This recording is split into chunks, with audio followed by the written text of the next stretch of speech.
guys, so this is just a quick explanation of what I mean about initiating your defensive moves from your feet in boxing. And so what I mean by that is that your basic slip, your bob and roll, they're using the same weight transfer mechanics that you're already using when you throw your punches. So what I mean by that, if you're not familiar with how that works, is mechanically when you throw a punch, you're shifting your weight onto the opposite side foot, right? It's a subtle thing, it's not a large movement because that'll put you off balance, but it's staying kind of within your center of gravity, just a little subtle shift back and forth. Doesn't matter which punch you're throwing, that's just part of how you bring your body into your punch and help make it forceful. So it's the same weight transfer from foot to foot that you do when you punch that you're also doing when you're bobbing and weaving. See, when I am in my stance and I shift my weight onto my right foot, my head comes off the center line over to the right. If I shift to the left foot, same thing, comes off the center line over to the left.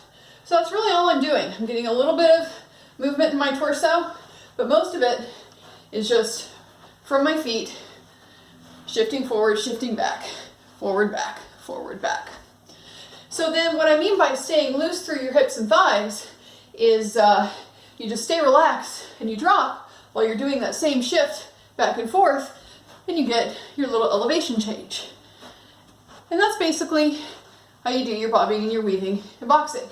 It all comes, like everything else you're doing, starts at your feet. So the slip line is a really good way to practice this. It's just a line you set up about shoulder height, and you start on one side and just practice that weight transfer from foot to foot. Walk all the way down, now walk all the way back. Practice moving your feet, getting your head back and forth, and staying relaxed through your feet. And so then once you're comfortable with that, and you got the basic rhythm down, go ahead and start adding your punches in as well.